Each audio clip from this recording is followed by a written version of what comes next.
আপোষ করে নাই। কাজেই বিএনপি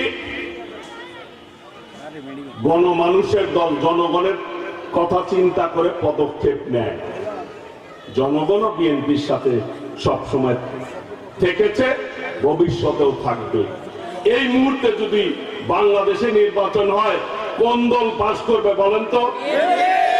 হাত তুলে বলেন, কোন দল পাস করবে?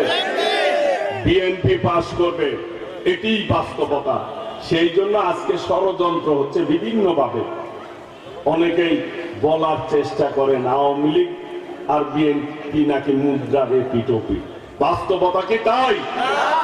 বিএনপি কখনো বাকশাল প্রতিষ্ঠা করেছে? বিএনপি কখনো ফ্যাসিবাদ কায়েম করেছে?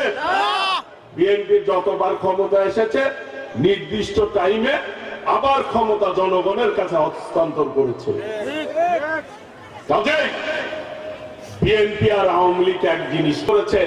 একজন ব্যক্তির নাম আপনারা বলতে পারবেন?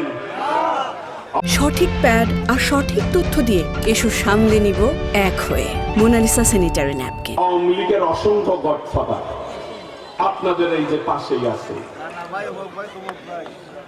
আছে না? আজাদ মুরাদ, রানা বাপ্পি, ছোটমণির বড়মণি, নিরঞ্জন, সোহেলগঞ্জ, শুভ, কয়জনের কথা করব যারা গডফাদার এবং যারা সন্ত্রাসকে লালন করেছে। বিএনপির একজনের কথা বলতে পারবে এইরকম যে সন্ত্রাস লালন করেছে বা সন্ত্রাসীদেরকে প্রশ্রয় দিয়েছে? কাজেই যারা গণহত্যা চালিয়েছে, যারা গডফাদার সৃষ্টি করে, ওই নারায়ণগঞ্জের শামীম ওসমান, লক্ষ্মীপুরের তাহের, ফেনীর জয়নাল হাজারী আর ময়মনসিংহের আলতাফ গোলন্দাজদের মতো সন্ত্রাসী কিন্তু বিএনপি তৈরি করে নাই, করেছে? এদের জনপ্রিয়তা কমানো যাবে না। দেশের মানুষ বিএনপির সাথে আছে, এটাই বাস্তবতা।